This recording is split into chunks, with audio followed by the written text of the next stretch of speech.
Lalong napamahal si Kim Chiu sa kanyang mga tagahanga sa panibagong resibo ng kanyang kabaitan at mapagbigay ng kanyang mga blessings. Mapapanood sa IG video post ang naging ganap ni Kim sa dalawang charitable institution para mamahagi ng mga pagkain, school supplies at iba pang kailangan ng mga batang kapuspalad. Nakakabilib talaga ang kapamilya actress TV host. Hindi lang siya puro paganda dahil talagang matulungin din siya sa kanyang kapwa.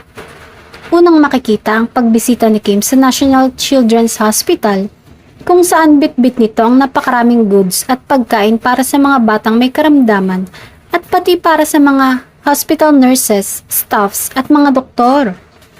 Karay ni Kim lahat ng mga item mula sa produktong ini-endorso nito, partikular na ang mga pagkain. Kitang-kita ang kaligayahan ng mga tao sa loob ng pagamutan, lalo na ang mga magulang o tagabantay ng mga pasyenteng bata. Malinaw na isa si Kim sa mga natatanging aktres sa henerasyon o panahong ito na matulungin. Isa sa mga katangiang hinahangaan sa kanya ng mga Kim Pao Solids. Sabi naman ng ilang mga fans, sana sa susunod na charity event ni Kim ay kasama naman niya si Paolo Avellino.